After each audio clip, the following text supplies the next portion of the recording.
இறை தூதர் என்றால் உன்னை பின்பற்றி இருப்போம், இறை தூதரைத்தான் பின்பற்ற வேண்டும், அதை ஒத்துக்கிறோம். நீர் இறை தூதர் இல்லை, உனக்கு வகை வருது நாங்க ஒத்துக்கல, அல்லாஹ் சட்டம் உனக்கு வருது நாங்க ஒத்துக்கல, அல்லாஹ் ஒத்துக்கிட்டோம்.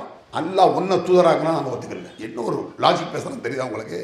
நீர் தான் இறை தூதர் என்பதை நாங்கள் ஒத்துக்கொண்டிருந்தால் உன்னை பின்பற்றி இருப்போம். என்ன செய்யணும்? அப்துல்லாவுடைய மகன் போடு அடிச்சுட்டாங்க. அவன் சொல்றது சரிதான். ஒப்பந்தம் என்றால் இருதரப்பு ஒத்துக்கொண்டதா அதில் இருக்கணும். மின் முஹம்மது பின் அப்துல்லான்னு போட்டுட்டால ரசூலுல்லாஹ். எந்த ஒரு விஷயத்தை பேசுகிறோமோ இருதரப்பும் ஒத்துக்கொண்டதை போடுவதுதான் நியாயம்.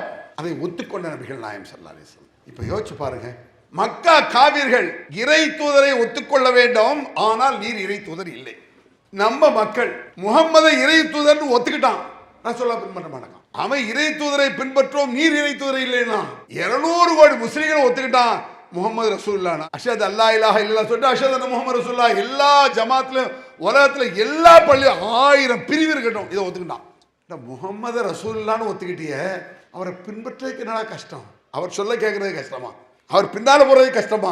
இதை விளங்கல பாருங்க. அப்ப அவன் பாதியை ஒத்துக்கிட்டான், இவன் பாதியை ஒத்துக்கிட்டான். அவன் இறை தூதரை பின்பற்றணும்னு ஒத்துக்கிட்டு ரசூலா இறை தூதர் இல்லைன்னா, இவன் ரசூலா இறை தூதர் சொல்லி ரசூலா பின்பற்ற மாட்டாங்க. கேட்டான், சாபியை பின்பற்றணும், ஹனபியை பின்பற்றணும், சலபி. இப்ப சலபின்னு ஒரு குரூப் இருக்காமா, அது ஒரு வேடிக்கை. எனக்கு ரொம்ப ஹம்பக்குமாங்கல்ல, ஒரு மாயை, ஒரு பைத்தியக்காரத்தனம். சஹாபாக்களை பின்பற்றுதல் ஒண்ணு, சஹாபாக்கள் இஸ்லாத்தை புரிந்தது போல புரிந்து கொள்வது ஒண்ணு.